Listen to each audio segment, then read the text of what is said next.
Dito tayo ngayon sa isang budiga mga bossing. Kasi may tumawag sa atin, nagpapatulong. May nakita daw siyang kubra kanina dito. So tingnan natin mga bossing. Ingatan tayo mga bossing. Ngayon natin dito mga bossing.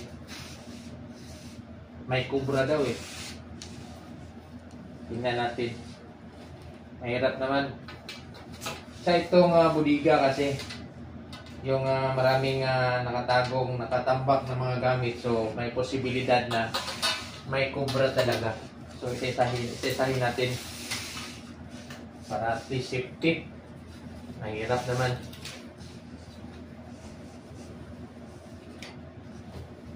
Sabi kasi malalaki daw ang kubra eh, parang braso ng bata. So isahin natin. Wala na yan. So ito. So wala na. Ito baka dito meron. Tandahanin natin.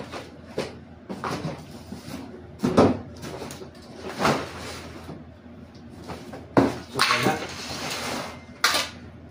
Ito.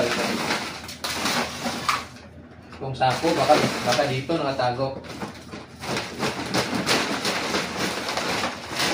So wala rin.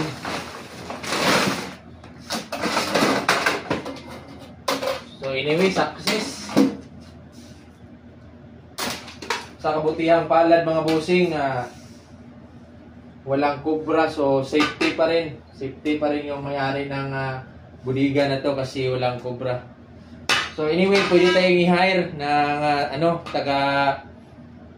tagahanap ng kubra para at least maging tayo, safety yung mga kabataan natin maglalaro. Kasi mahirap, baka matuklaw ng kubra, hindi natin alam. So my God, naku po. Ingat lang tayo mga bossing. God bless.